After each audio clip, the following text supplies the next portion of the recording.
नमस्कार साथियों, 28 जुलाई 2026 को माननीय सुप्रीम कोर्ट में 69,000 शिक्षक भर्ती को लेकर जो सुनवाई हुई थी उसका ऑर्डर अपलोड हो गया है। तो उस पर एक नजर मारते हैं। ऑर्डर में माननीय सुप्रीम कोर्ट ने क्या क्या कहा है।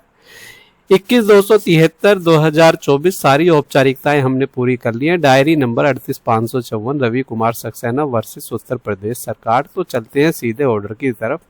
तो ऑर्डर हमारा ये आ गया है। ऑर्डर को पढ़ने से पहले सीधे इसकी डिटेल को पहले दिखाते हैं। डिटेल हमारे सामने है। Item number 10, 16, 17, court number 7, section 11, supreme court of India record of proceedings.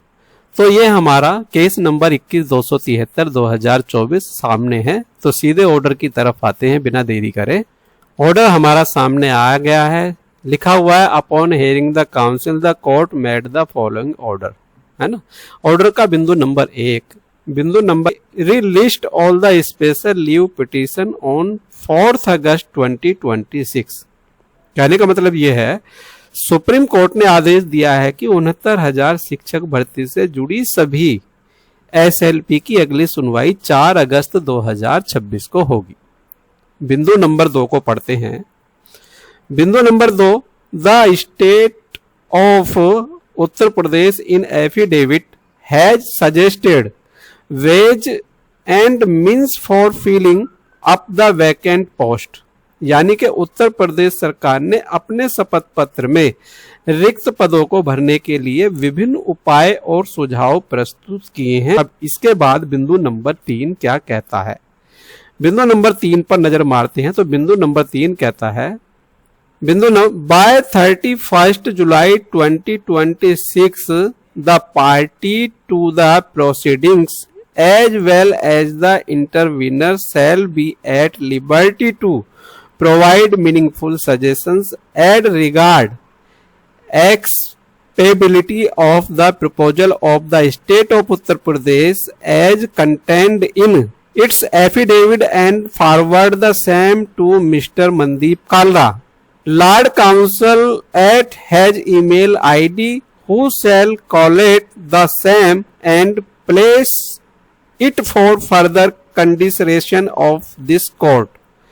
कहने का मतलब ये है 31 जुलाई 2026 तक इस मामले के सभी पक्षकार तथा हस्तक्षेपकर्ता उत्तर प्रदेश सरकार द्वारा अपने शपथ पत्र में दिए गए प्रस्ताव की स्वीकार्यता के संबंध में सार्थक सुझाव देने के लिए स्वतंत्र होंगे। ये सुझाव अधिवक्ता श्री मनदीप कालरा को उनके ईमेल पते पर भेजे जाएंगे। श्री कालरा सभी सुझावों को संकलित करके आगे विचार के लिए न्यायालय के समक्ष प्रस्तुत करेंगे। अधिवक्तागण हैं, उत्तर प्रदेश सरकार ने जो एफिडेविट दिया है उस पर जो भी अपने अपने सुझाव हैं उनको श्री मनदीप कालरा को ईमेल पर भेजेंगे। बिंदु नंबर 4 क्या कहता है, एक नजर बिंदु नंबर 4 पर मारते।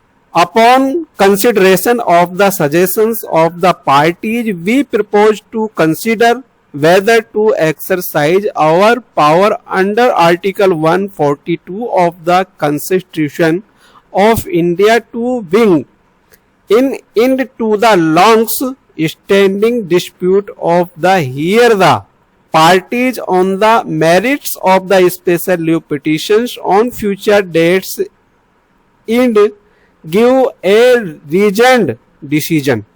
यानी के पक्षकारों द्वारा दिए गए सुझावों पर विचार करने के बाद न्यायालय यह विचार करेगा कि क्या भारतीय संविधान के अनुच्छेद 142 के अंतर्गत अपनी विशेष शक्तियों का प्रयोग करके इस लंबे समय से चले आ रहे विवाद का समाधान किया जाए अथवा विशेष अनुमति याचिकाओं एसएलपीस के गुणदोष मेरिट के आधार पर भविष्य की तिथियों में सुनवाई कर कारण युक्त निर्णय दिया जाए।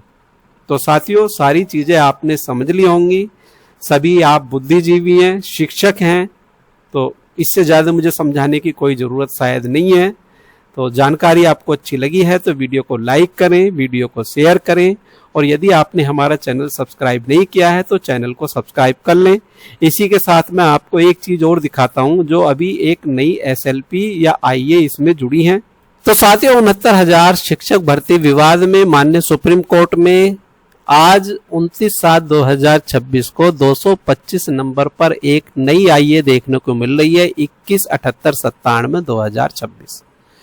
तो जो इस आईए से जुड़े हुए हैं वे भी इसको नोट कर लें। आगे जो भी कोई नई अपडेट आती है तो हम आपके सामने लेकर हाजिर होंगे। मिलते हैं नई अपडेट के साथ। जय हिंद, जय भारत, धन्यवाद साथियों।